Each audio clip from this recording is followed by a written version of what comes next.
Blizzard finally gave us World of Warcraft housing. But the $75 price tag attached to it is exactly why players have stopped trusting them. Hearthsteel is the premium currency tied to housing in Midnight, and Blizzard says it only applies to housing. Most housing items are supposed to be earnable in-game, which sounds reasonable until the first price hits. Players saw the Cozy Treehouse Retreat bundle listed at $7,500 Hearthsteel, converting to $75. Individual exteriors were listed at $40 each, and the Cozy Dream became a store test. Here, the backlash is not complicated, because the facts are simple. Nobody needs a finance degree to understand why people got angry after seeing luxury pricing on housing. World of Warcraft has expansion purchases, a monthly subscription, paid character services, World of Warcraft tokens, store mounts, pets, and cosmetics. Now housing arrives with its own currency, even though housing was supposed to feel personal, creative, and earned. That is why the outrage is not really about one expensive treehouse, even if it became the symbol. One bundle became the screenshot, but the full money stack is the actual story. Every charge can be defended separately if you isolate it. Expansion access is normal, defenders say, because releases cost money and MMOs need budgets. Monthly subscriptions keep servers running, defenders say, because online worlds need support. Paid services are optional, defenders say, because nobody forces transfers, faction changes, or boosts. Tokens are optional, defenders say, because nobody forces gold buying. Cosmetic items do not affect gameplay, defenders say, because premium walls do not boost damage. Housing currency is limited to decoration, defenders say, because Hearthsteel does not buy kills. Fine, but players do not live inside a lawyer's spreadsheet. Besides, players are not lawyers, they are people enjoying a hobby. Customers experience one game that keeps finding price tags. There is the core complaint, and it is stronger than corporate greed screaming. Company marketing sold housing as a long-awaited creative system.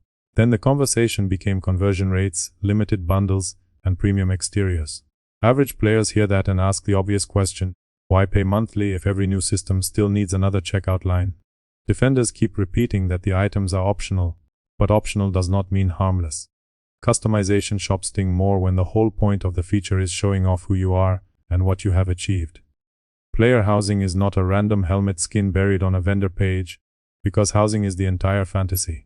Once the premium catalog sits inside that fantasy, players wonder whether the best-looking pieces were designed for creativity or designed for the store. Suspicion becomes the damage before the feature even gets room to breathe, because first impressions teach expectations. Officially, Blizzard says most items are earnable, and that detail matters because accuracy matters. However, the first impression still matters because players saw pricing before trust. But the most expensive part of this update is not even the treehouse, it is the trust Blizzard spends to sell it. Communication matters, because Blizzard also told players not to panic about missing things right now. Yet the same housing explanation leaves room for limited time bundles, which is exactly where the pressure begins. Limited time offers do not need to be evil to create anxiety, they only need to be visible, desirable, and temporary. Visible rewards with short windows make players check calendars instead of relaxing, especially in a game already built around routine.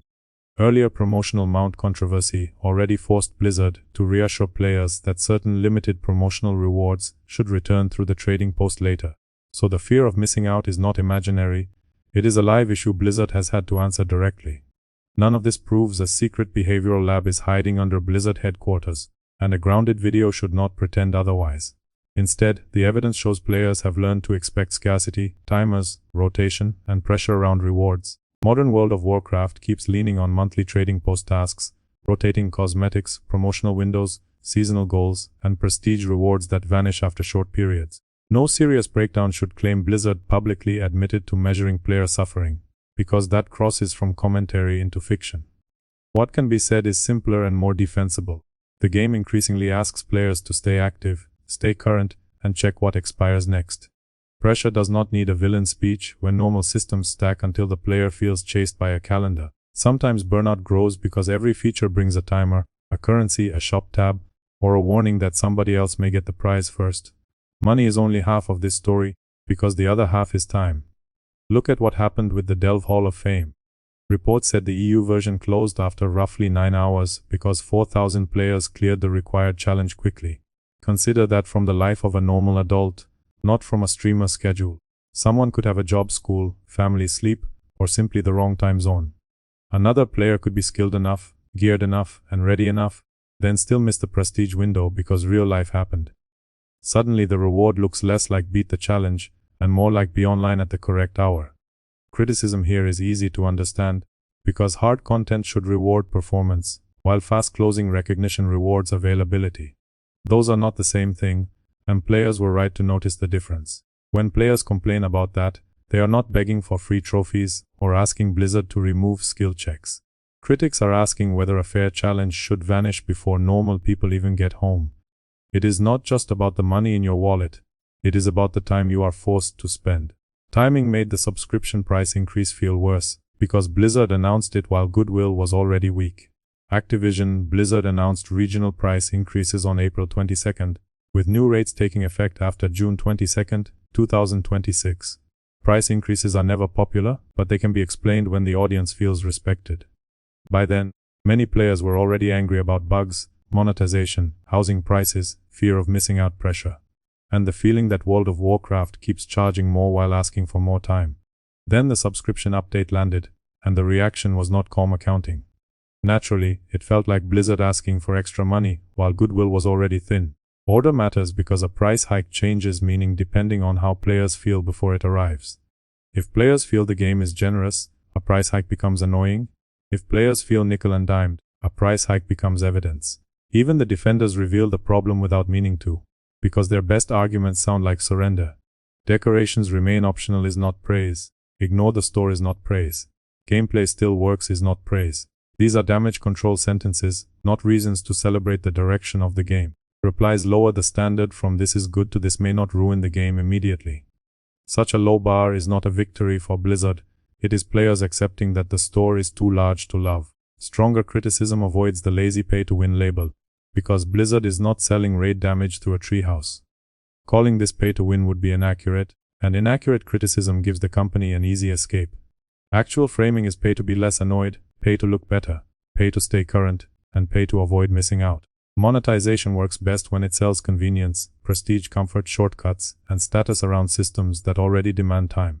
Audience members understand the difference between buying power and buying pressure relief, but both can change how a game feels. Trust is the actual resource Blizzard keeps spending, and trust matters more in a subscription MMO than in a one-and-done purchase. Subscribers pay month after month because they believe the world, the rules, and the future will respect their investment. After that belief weakens, every new feature gets inspected like a contract with hidden fees. At this point, housing should have been an easy goodwill win, not another argument about premium currency. Rather, the launch conversation became high bundle prices, limited time wording, and whether $75 decorations are normal. Maybe some players will buy them, and maybe many players will ignore them completely. Still, the message has already landed in plain language.